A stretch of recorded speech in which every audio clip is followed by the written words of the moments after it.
So, so I was to go there at 7 o'clock in the evening, but the ride became 9.5 hours instead of 6 hours as it was planned. So I reached there around 11:15 and they were still waiting, the television crew. So I walked straight into the event and well, an hour and a half when we finished, it was nearly 1 o'clock in the morning, and then I was talking to them. So this anchor said, "At this age, how do you ride for 9 hours and come and do an interview and you're still fine?" He repeated the word "this age" 3 times and I didn't like it. I'm warning you so that you don't use that. I'll make note. So I told him, "See, I have lived my life so intensely, I never had the time to get old."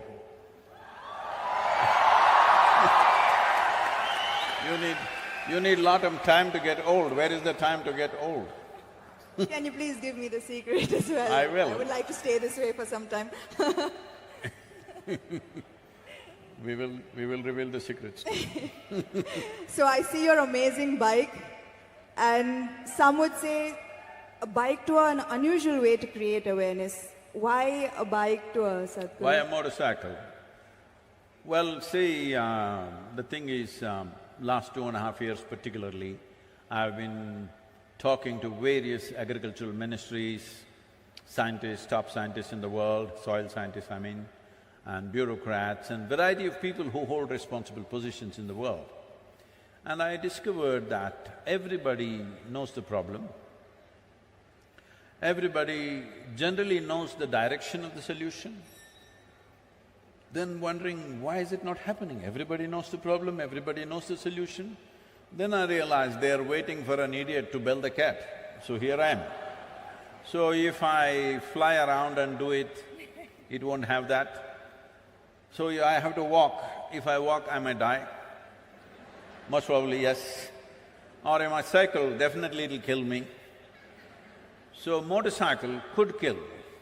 There were many dangerous moments. It could, when you're going at this pace, when I say this pace, like every day, we're well above the speed limits and trying to get to the place because events are happening on the way. They're stopping us on the roads and there are events. So, I don't hold… I'm not a minister, I don't hold any position of power in the world, I don't have any, anything to command because I don't have an army. All I have is, I have people's love and goodwill, so… I thought, so that is the only asset I have, so that's the only thing I can play with.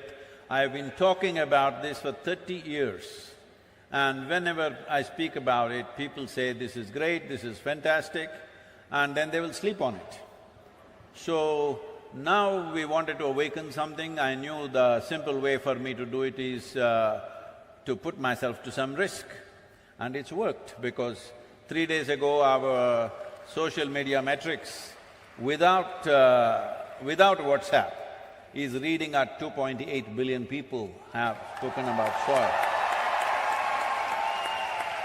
But when I started in London, a lady journalist was interviewing me and she said, "Sadhguru, come on, why have you become like this? Can't you pick up something else? Soil is the most unromantic thing, who will support you? Who is going to talk about soil? Just don't do this, do something else. Talk about the sky, maybe heaven." Not soil, who is going to be interested in this? Look at this.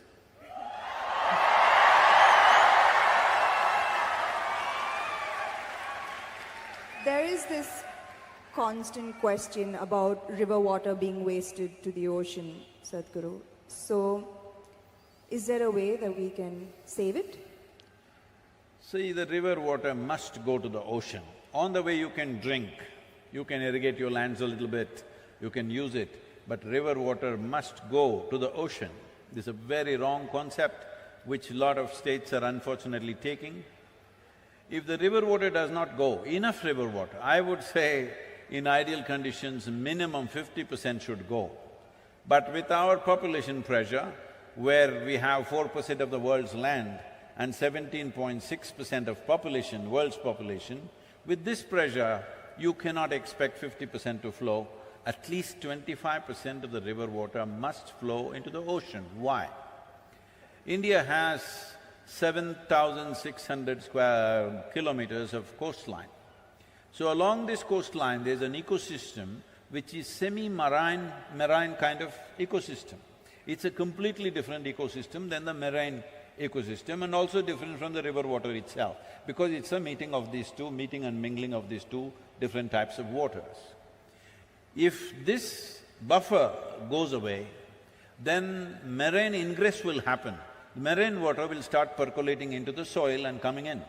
You know from Tamil Nadu, 80 kilometers inside, marine water has come right now in Tuticorin region. Just 15 years ago, it was all sweet water. Today, all the wells are salt water. People have vacated the whole villages.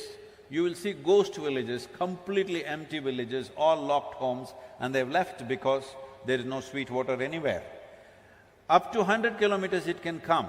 If all the rivers, if you use it up inside for human, whatever you want to call it, human reproduction, I would say, if you use it up like this, then up to 100 kilometers marine ingress can happen. 7,600 kilometers coastline, 100 kilometers means you would have lost 1/3 of the nation.